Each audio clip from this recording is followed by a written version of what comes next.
Welcome to Understanding Perspectives. On today's installment, I'm going to be talking about the reasons why people have different views about divine foreknowledge.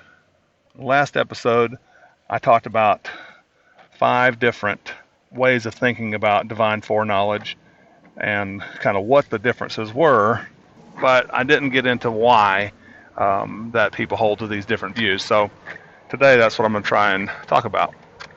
And I'm going to get to some of the scriptures a little bit later, but to start with, I'd like to talk about what I think are the main reasons why at least most people hold a particular view.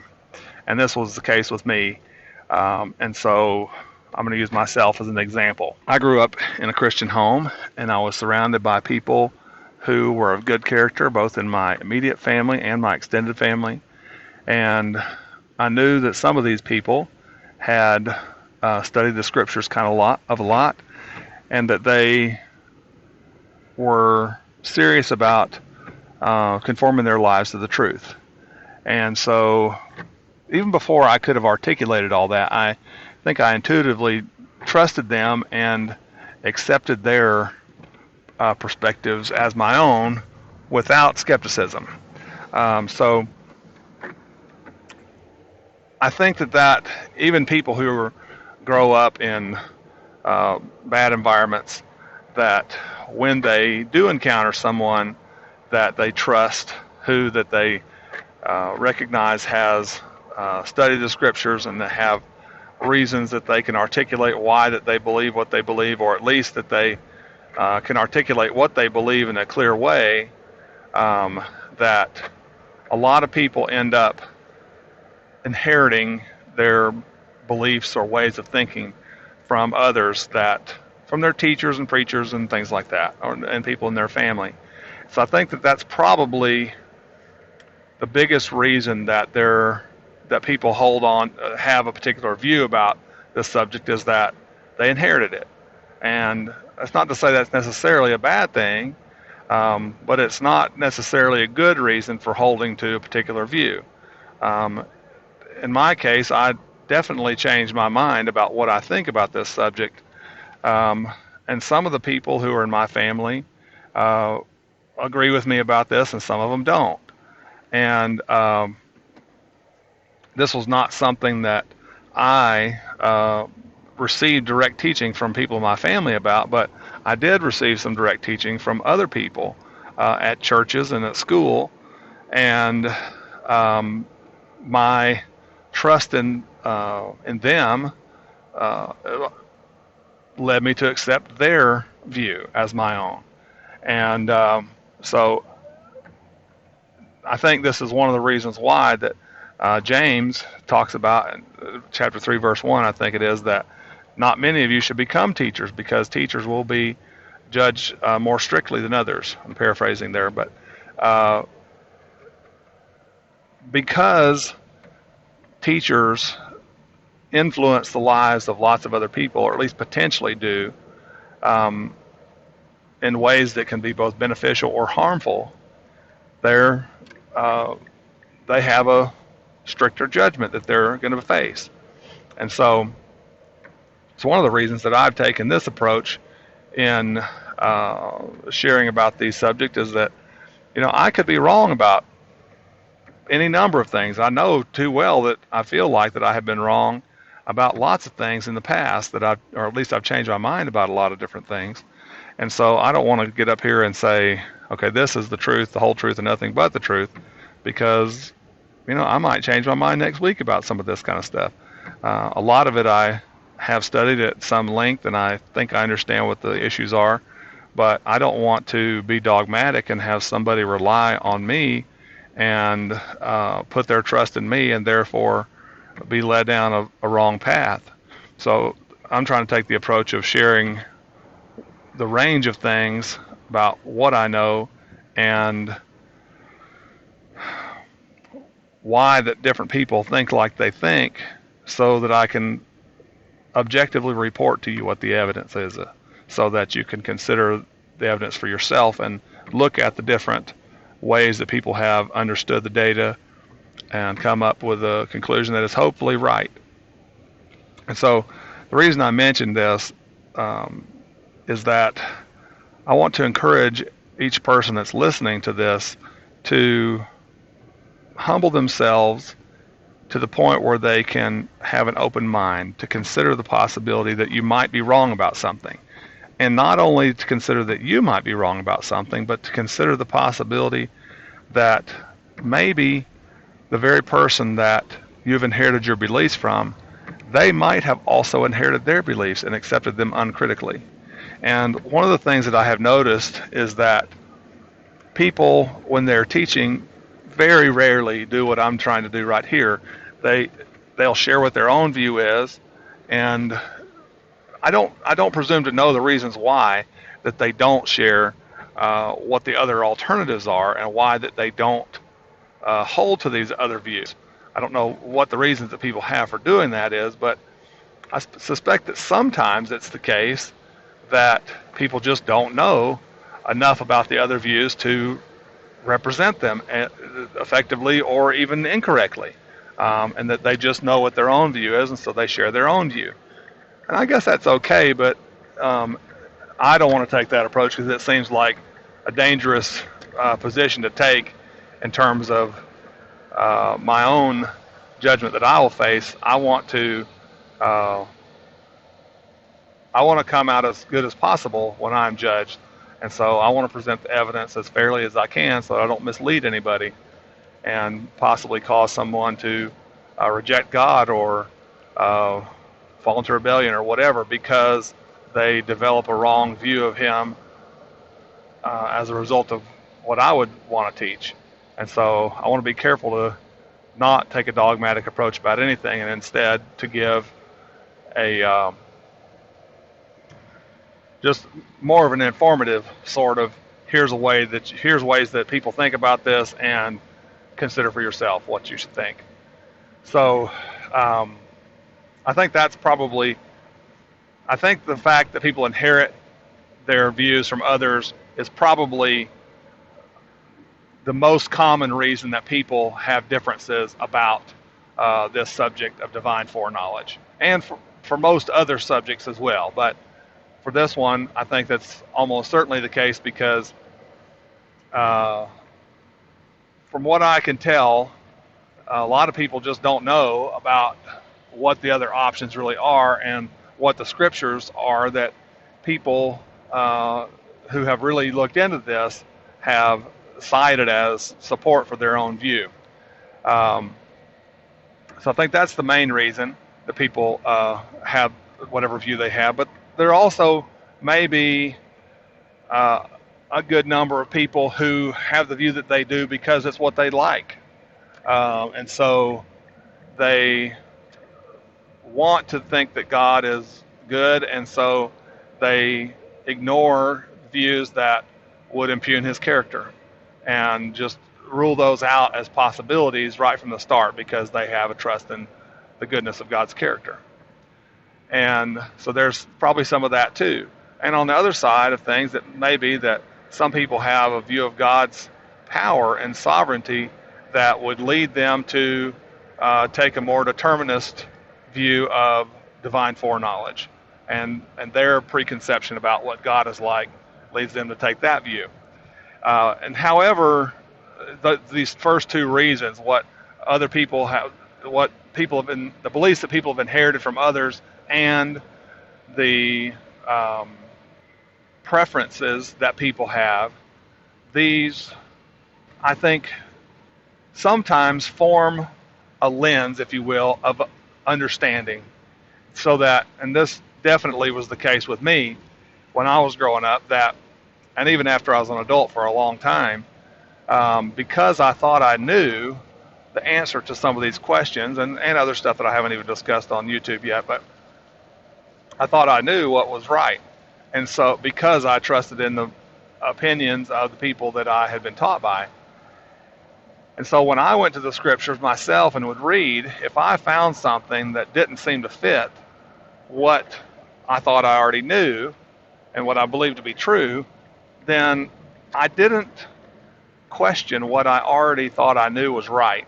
Instead, I questioned my own ability to understand what I was reading. And I thought it must not mean what it sounds like it says, because I already know what's right. And so therefore I just must not have this figured out yet. And so while I think that was a humble approach to take, I think it's can be a dangerous one if you always default to that. I think that we should keep an open mind to the possibility that we could be wrong, and that the people that we have been taught by might be wrong. Not to say that we should be skeptical to the point of rejecting everything, um, but I think we should be open-minded enough to be correctable. Okay, so I'll stop talking about that and move on to what the reasons are that people of these 5 different perspectives that I laid out in the last episode hold to their view. So just as a recap, we had divine determinism, middle foreknowledge, simple foreknowledge, open theism, and process theology.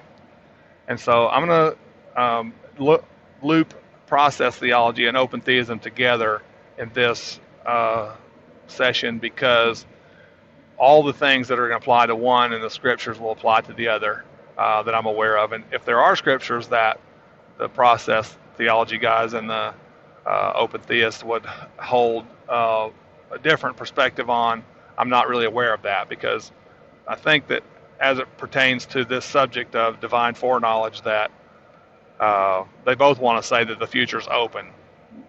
The open theists might say, well, it's open in fewer respects than the process theology guys think, but they both want to say it's open in many respects. And so the same set of verses will apply to both of their perspectives most of the time. All right, but I'm going to start at the other end of the spectrum with scriptures and talk about divine determinism.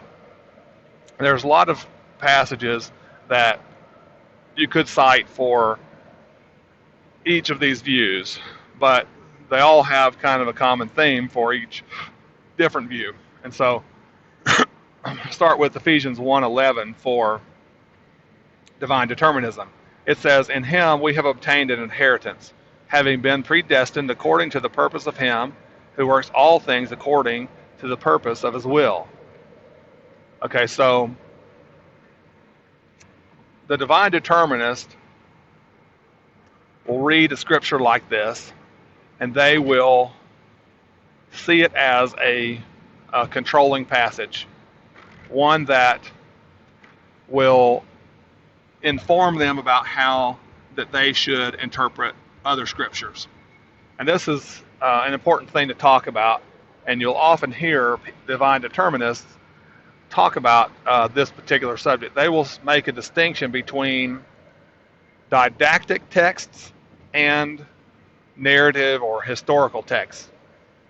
And a didactic text is one where there's a direct teaching about how something works, right? Or something we should believe about God, and it's like, okay, here's something you need to believe about God, believe this. And there are other texts, narrative text or historical text, that just are part of the story. And so there'll be details in some of these texts that would appear to contradict the divine determinist sort of view. And so what they say is that, okay, you got to stay with the didactic text because we can trust those because they're specifically trying to teach us something. That's their stated purposes, that they're trying to teach something. Whereas some of the things in a historical narrative are not true.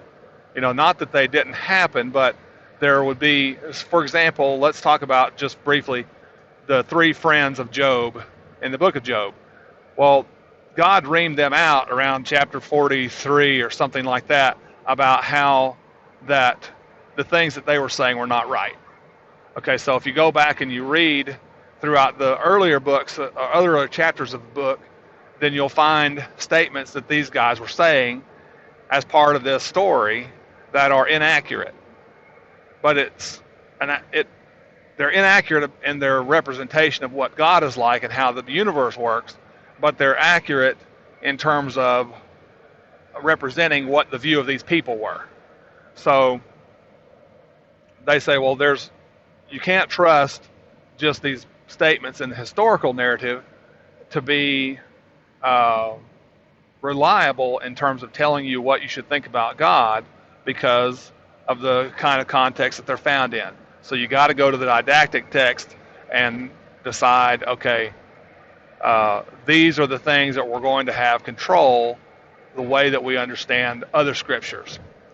And so there's a handful of really broad texts like this one in Ephesians 1:11 and say Isaiah 46:10, passages like this that make it sound like that God, they did surface.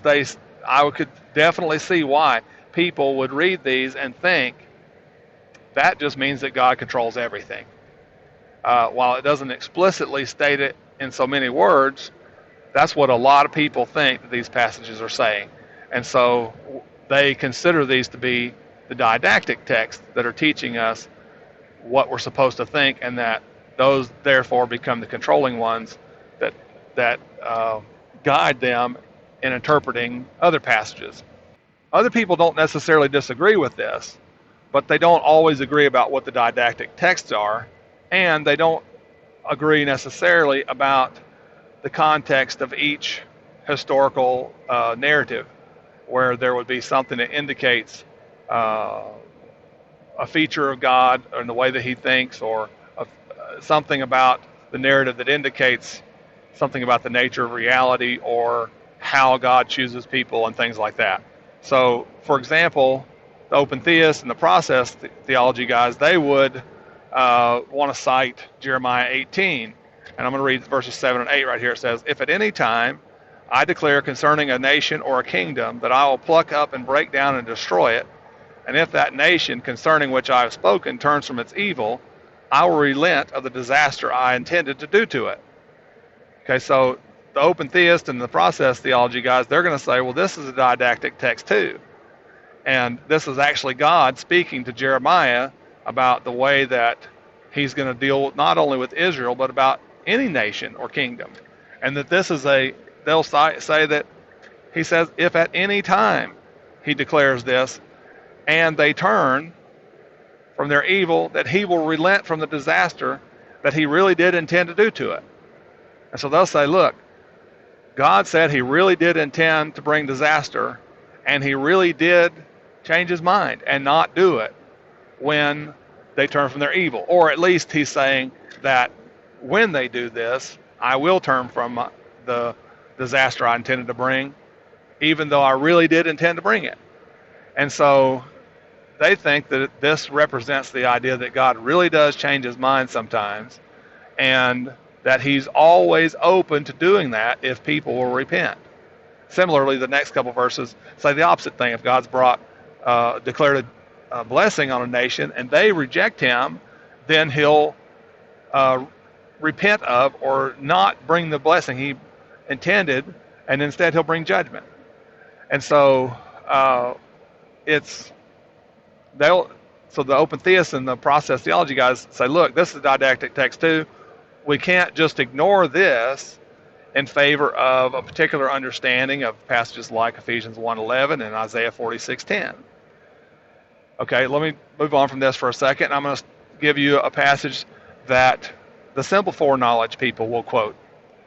This is 1 Peter chapter 1, verses 1 and 2. It says, "Peter, an apostle of Jesus Christ, to those who are elect exiles of the dispersion in Pontus, Galatia, Cappadocia, Asia, and Bithynia, according to the foreknowledge of God the Father, in the sanctification of the Spirit, for obedience to Jesus Christ, and for sprinkling with his blood, may grace and peace be multiplied to you." So, in this verse, 2 verses, it talks about that Peter was writing to these elect exiles, right? So this, the elect is the key verse, the key word here that we need to think about. And this is talking about how that God chooses the people who are the elect, right? So it says there, he's writing to these elect who are elect according to the foreknowledge of God the Father. Okay, so the simple foreknowledge group just wants to say, look, it's pretty plain. This is also a didactic text, and it says, and they think that it says that God's foreknowledge is the basis on which that He elected to choose these particular ones to be saved. And so they, as opposed to the divine determinists, they want to say, the divine determinists say God decided who He's going to pick, and so therefore His foreknowledge is based on His decision in the eternal past. The simple foreknowledge group wants to say God looked down the corridors of time somehow, and because, or maybe just because it's an essential feature of His nature that He just has to know all things is definite, then He knows somehow that we can't explain how that people are freely going to choose to accept Him, and on the basis of that knowledge, He then retroactively chooses them.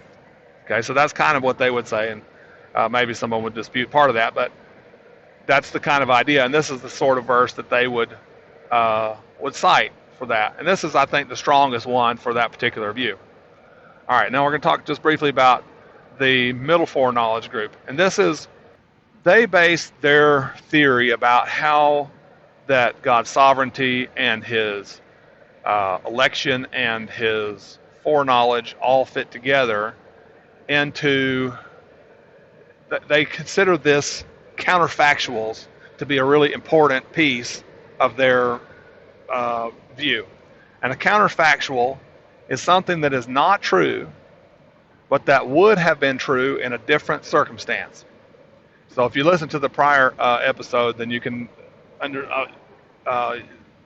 learn about what the differences are and exactly what that means about how God chose from all these possible worlds. But I won't get into that in this episode. I don't want to make it too long. But they see that these other worlds that God could have created, that they think that there are true facts about what those worlds would have been like in other cases. And so they cite scriptures like Matthew 11:23 to support that idea. And it says, "And you, Capernaum, will you be exalted to heaven? You'll be brought down to Hades. For if the mighty works done in you have been done in Sodom, it would have remained until this day." So they see this as an affirmation that in a different world, if the mighty works that Jesus did in Capernaum had been done in Sodom, that Sodom would have repented and that God wouldn't have destroyed them. And so they think that this is affirming the truth of, or the truth, affirming the truth of counterfactuals and the truth value of counterfactuals. That's what I was trying to find. The truth value of counterfactuals, and they would extend that to all counterfactuals have a known truth value. And so that's that set of facts and those set of truths about these alternate worlds that God could have created are what gives God the sovereign ability to choose between these various worlds that He could have created to create the one in which that we actually are living, that He did actualize, and therefore produce His foreknowledge of what will definitely be in this world because He chose to create this particular world. And those facts were just facts about it. So how do we decide which way of looking at the scriptures is valid? If all these are, now maybe the one here in Matthew, it may not be one that would necessarily be considered a didactic text, but maybe they might assert that it is. If all these are didactic texts and they're all teaching different things, or apparently different things, how do we sort it out? And so that's the challenge. And I think it can be done. I don't really want to tell you what my perspective is because I don't want to put a slant on this that would influence you in the wrong direction. Not that I think that I'm wrong about this, but I want to present the facts as objectively as I can. And so I just want to share the facts with you, and I'll offer the explanations that other people give as I understand them. So the divine determinists would look at verses like Ephesians 1, Isaiah 46, and they would conclude that these are the controlling didactic texts, and they think that they express clearly that God can control all things, and that he wants to, and that he does. And so whenever you go to passages like Jeremiah 18, for example, that says, if at any time I declare concerning a nation or a kingdom that I'll pluck up and break down and destroy it, and if that nation concerning which I have spoken turns from its evil, I will relent of the disaster that I intended to do to it. So if the divine determinist reads Jeremiah 18, they'll say, well, it's not a didactic text, even though it's coming from the mouth of God, and even though it's talking about these universal circumstances, like if at any time he makes this such a declaration, they'll say it's not really a didactic text, and that instead they may say that it's an anthropomorphism. And an anthropomorphism is a strange word that is basically, the idea is that it's giving human attributes to God, or it could even be used about other things like animals and things like that. But in this context, they would use it to say that Jeremiah was, or that God, and I guess in this case, since Jeremiah is just reporting what God said, that God was stooping to our level, that in a way that we could understand, and talking as if he really was changing his mind, because of course, from the divine determinist perspective, God doesn't change his mind. It's impossible for him to change his mind because he never changes. In fact, not even in his experience. So from one moment to the next, God's experience of reality is unchanging because he is immutable in the strongest sense, that he doesn't change at all, not even in his experience of the passage of time. He doesn't have emotions that vary, things like that. So that's the divine determinist almost always embrace that sort of idea about God's nature and experience, that he's like, his experiences of every moment at once all the time, in this timeless eternity. Maybe a lot of them, maybe most divine determinists think that God lives in timeless eternity. And so when they see this interaction between God and people in time, then they say, well, that's God's just saying that as if it's from our perspective. But of course we know that God's perspective is what's really accurate, and this is not God's perspective. That's what they would say, that this is projecting human attributes onto God.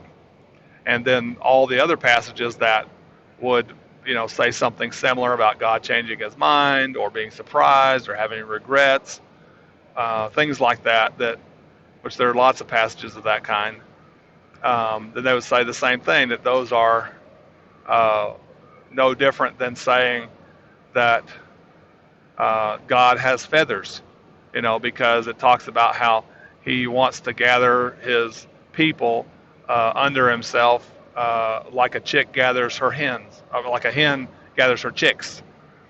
And so,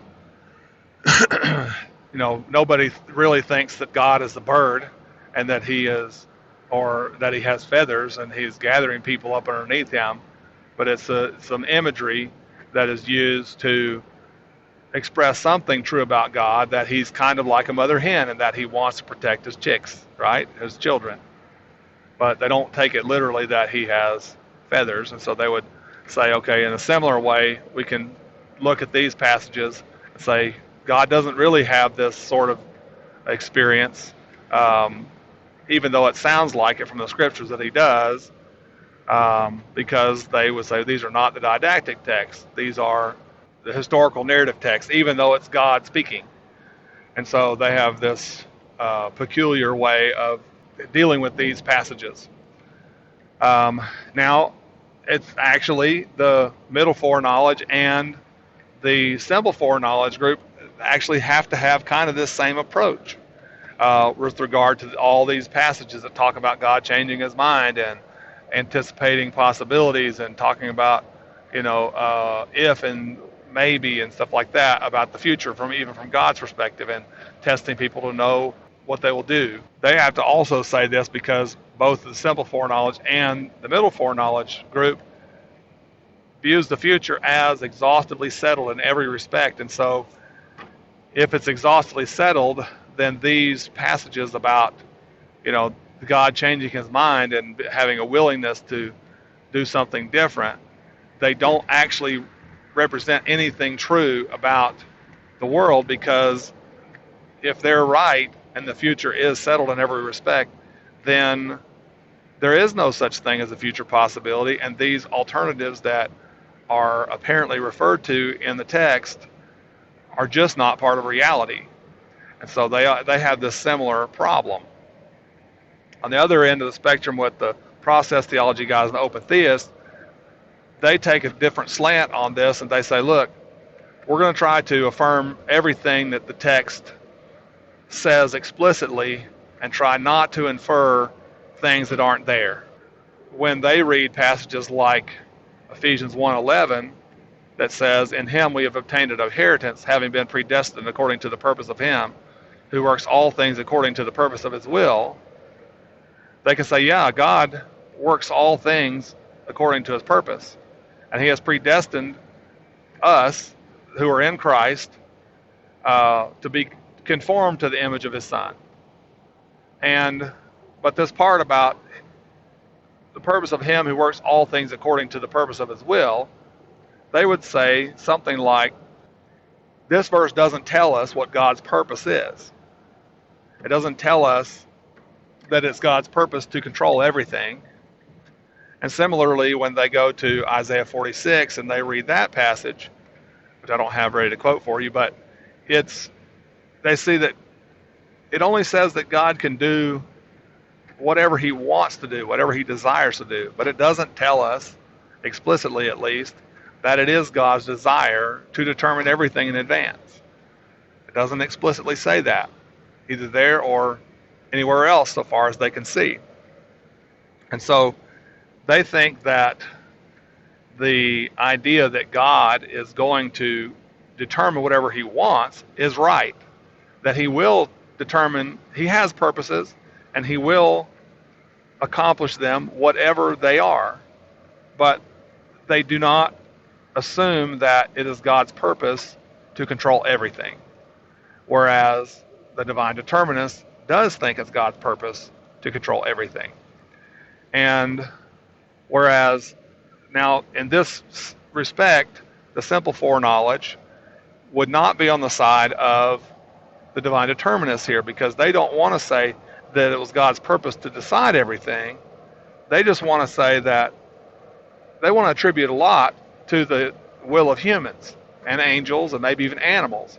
But they still want to say that it's all settled in God's mind in advance and that he knows it all is definite. And they don't think it's settled on the basis of his determination, but they think it's settled on the basis of his essential attribute of omniscience, which they assume includes knowing all things that's definite. And so this is where they differ from the open theists and the process theology guys, is that the process theology and the open theists do not assume that it's part of God's essential nature that he knows all things is definite.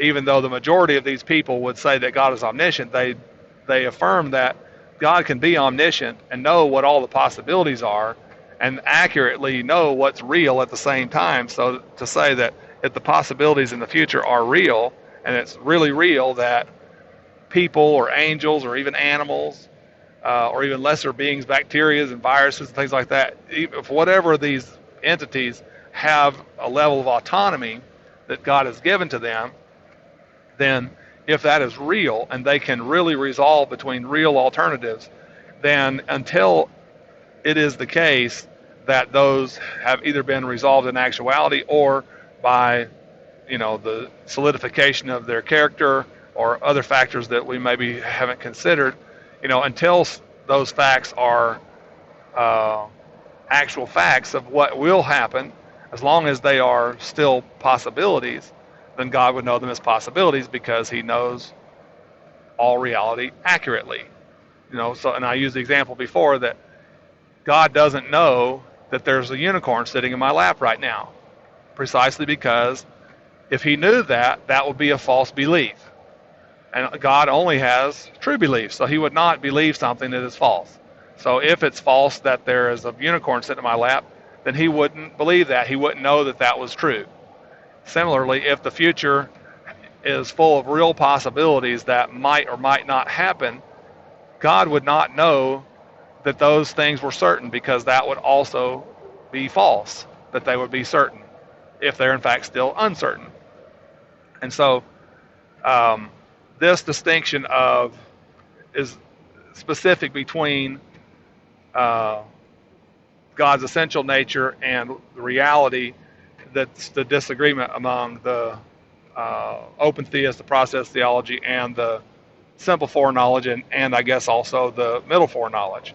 But so both the open theist and the process theology and the divine determinist, they will root their belief in God's sovereignty and whatever foreknowledge that he does have that's definite about the future, they will root that in God's power and his decision to do whatever's going to happen or bring about whatever events he's going to bring about. But they differ in that the extent to which that God has desires to determine everything, and to the extent to which that he has done that and will do that.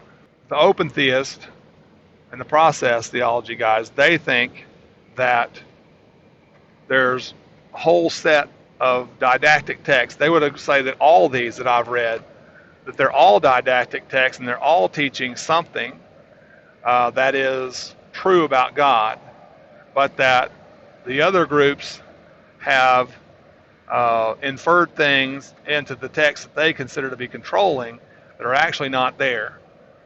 And so they would affirm the truth of all these statements, just not in the same way that other people do, because they have a different understanding about what's actually being stated in these other passages. And because they take this view, they can also affirm the things that are in the texts that are historical or narrative type sections that fit into this open sort of future without having to resort to saying it's some kind of anthropomorphism where God is just putting things in a way that we can understand. And this is, I think, one of the weaknesses of the other views, especially the divine determinist view, is that they have to say that these are anthropomorphisms. Well, let me put it a different way. They're basically saying that they are smart enough to realize that these didactic texts that they cite are revealing what is really true about God in the way that they understand it, but that in all these historical narratives where God reveals himself in a way that is actually not representing what is true about him, that he does so because we're not smart enough to understand what he's really like. So they have a strange contradiction that is rarely pointed out. And let me repeat that in a little bit different way to make it a little bit more clear. So they're saying that they are smart enough to identify what's really true about God from the didactic text, but that God didn't think that the human race was intelligent enough to understand those things about him from those same didactic texts. So he revealed himself in a way that we could understand in the historical narrative that would say something very different than the didactic texts, because it's easier for us to understand that. So this is one of the main problems that I see with the divine determinism view, is that they insist on a particular understanding of the particular text that they consider to be didactic, and so they interpret other passages through that lens, that in a way that I find to be unsatisfying. So Anyway, hopefully that makes sense. And if there's questions about this, post them in the comments below, and I'll try to read them and maybe make future videos in response to them. Maybe include questions of the different groups that I will, or different people I will be hopefully interviewing in the future to see what they have to say about any of these things that are maybe a little bit less clear. But thank you for listening. I appreciate you taking the time. May God bless you. Subscribe, share this with a friend, and turn on the notifications so that you can be notified whenever we're producing more videos and audio in the future. God bless you.